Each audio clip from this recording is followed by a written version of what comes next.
नौकरी को यदि मैं कर लूँगा 1.5 करोड़ वाली को तो हमें इतना पैसा मिल जाएगा। तो महर्षि पतंजलि ने सबसे पहले समाधि की बात की, और योग का अर्थ ही होता है समाधि। दूसरा कारण होता है, योग का अर्थ क्या बताया था हमने? समाधि। उदाहरण मैंने दिया अभी लड़के वाला, पैकेज वाला। और समाधि का अर्थ होता है, योग का अर्थ होता है समाधि। तो उन्होंने सबसे पहले योग बताया कि योग क्या है। ठीक है, तो योग को उन्होंने कहा है कि चित्त की वृत्तियों का निरोध ही योग है, सबसे पहले उन्होंने बताया। ठीक है, तो उसमें चित्त की वृत्तियों से ही जो है योग का प्रारंभ होता है। ठीक है, चित्त की वृत्तियों में रहने वाला धर्म ही समाधि है। ठीक है, तो समाधि जो है, इसीलिए महर्षि पतंजलि ने समाधि की बात सबसे पहले समाधि पाद बताया कि समाधि पाद में सब कुछ है। और जिस पतंजलि साधक का, जो पतंजलि को पढ़ने वाला है, जिसका समाधि पाद क्लियर नहीं होता है, वो तीनों पाद क्लियर नहीं कर पाता है वो आदमी। सभी तीनों पादों का आधार क्या है? समाधि पाद है। परंतु इसको लोग क्या देखते हैं, समाधि के नाम से सोचते हैं कि तो लास्ट में आना चाहिए था। नहीं भाई, समाधि का मतलब अर्थ क्या होता है? समाधि का अर्थ होता है योग। तो अथ योगानुशासनम, पहला ही मंत्र इस सूत्र है, अथ योगानुशासनम। अब हम योग का प्रारंभ करते हैं। ठीक है, तो योग क्या है? समाधि है। तो ठीक तो महर्षि पतंजलि ने किया है, इसमें तो कोई दोहरा है ही नहीं है। जब योग की बात आ गई तो महर्षि पतंजलि ने योग ही की तो बात किया है। समाधि का अर्थ होता है योग। तो और उसके बाद उन्होंने कहा कि इस समाधि को प्राप्त करने के लिए क्या करोगे?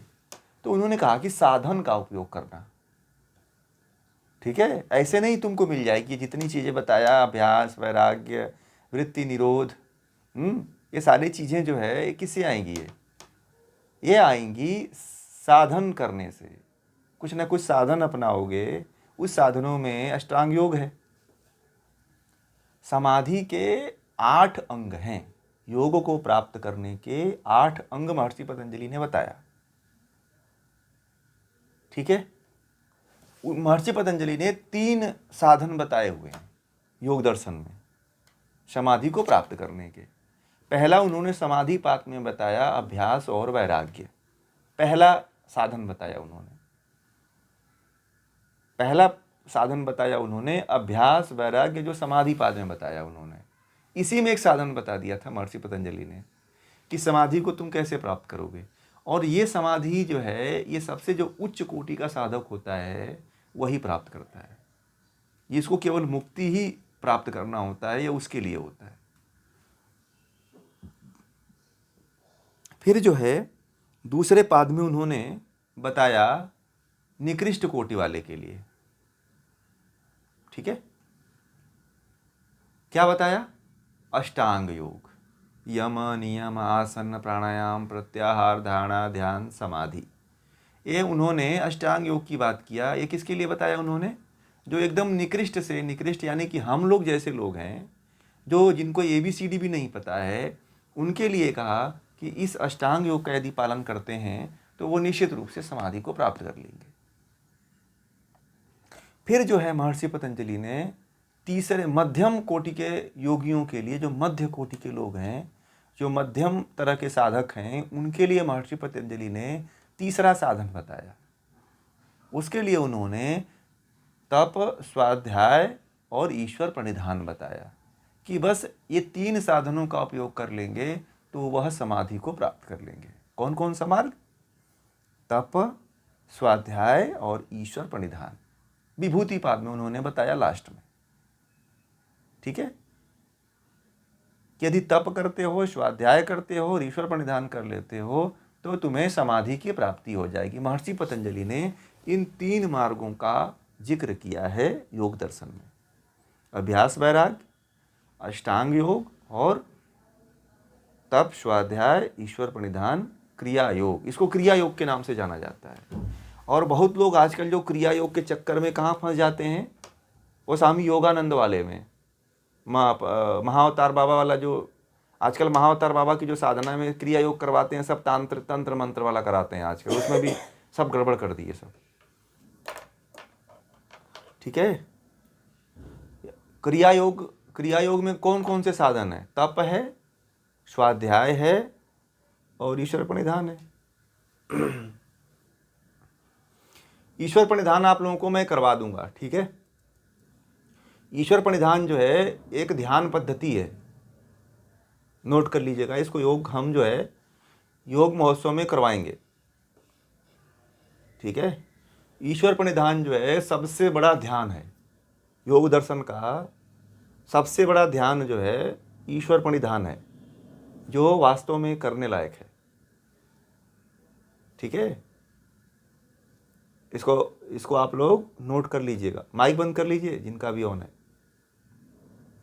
ईश्वर प्रणिधान जो है योग दर्शन का बहुत ही इंटरेस्टिंग ध्यान पद्धति है। मैं आप लोगों को कराऊंगा ये ध्यान, ईश्वर प्रणिधान। बहुत मज़ा आता है इस ध्यान में।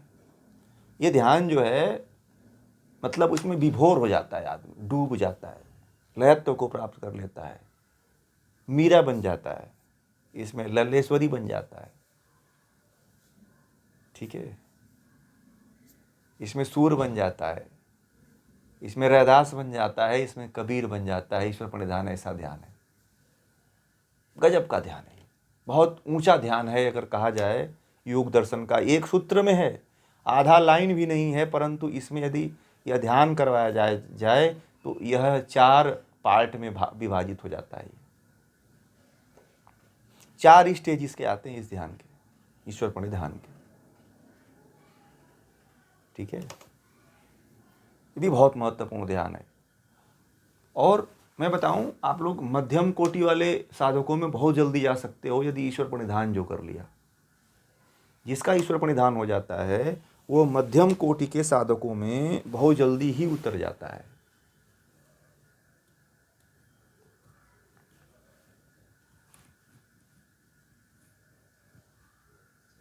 जी हाँ, तप, स्वाध्याय और ईश्वर प्रणिधान, केवल 3 नियमों का पालन किया जाता है। 3 साधन का उपयोग कर लो, आप समाधि प्राप्त कर लोगे।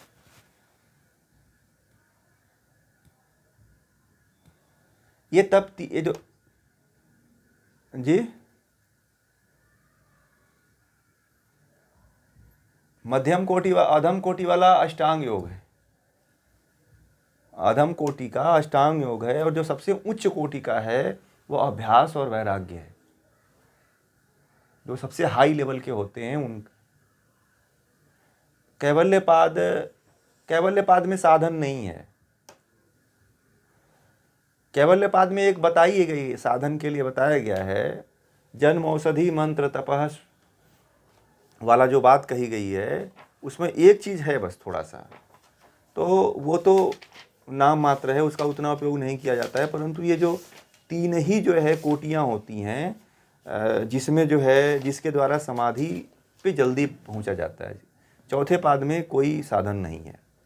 हाँ है, उसको उतना नहीं लिया जाए। जन्म औषधि मंत्रपः तपः समाधिजा सिद्धय, जन्म सिद्धि, औषध सिद्धि, मंत्र सिद्धि, तप सिद्धि और समाधि सिद्धि, तो ये सब उसी का मिला जुला रूप होता है। मुख्य रूप से जो है 3 ही कोटियाँ होती हैं और 3 ही साधन हैं जिसके द्वारा योगी पहुंच जाता है समाधि में।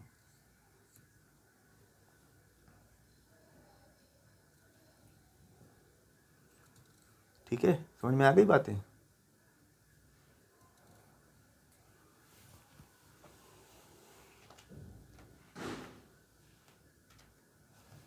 योग दर्शन को ऐसे समझे आप लोग, कैसे बता।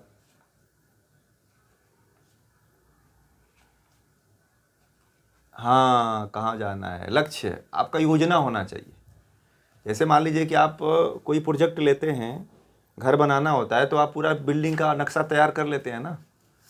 बिल्डिंग का नक्शा तैयार कर लेते हैं कि भाई हमको इतना प्रोजेक्ट में, फिर नगर निगम से जाके पास कराना पड़ता है, फिर लोन लेना पड़ता है, फिर तब जा कर के आप खुदाई करते हो, फिर शुरू करते हो। ऐसे तो बनता नहीं है ना।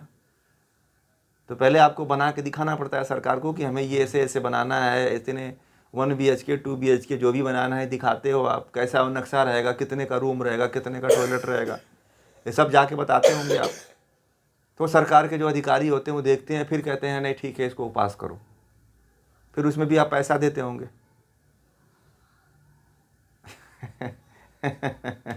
तो वही सारी चीज़ें हैं। तब जाकर इसी तरह से पहले प्रोजेक्ट है, ठीक है, प्रोजेक्ट समाधि है, फिर पास कराइए, फिर साधन का उपयोग करिए, फिर जाकर के घर बनाइए।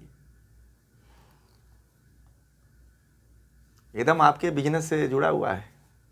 कबीरदास जी की तरह देखना शुरू कर दीजिए बस। ठीक है, अपने काम में ही देखना शुरू कर दीजिए समाधि को, तप को, साधन को, है कि नहीं। तो आपकी साधना ही होती रहेगी, दिन भर काम भी करोगे और आपकी साधना भी होती रहेगी।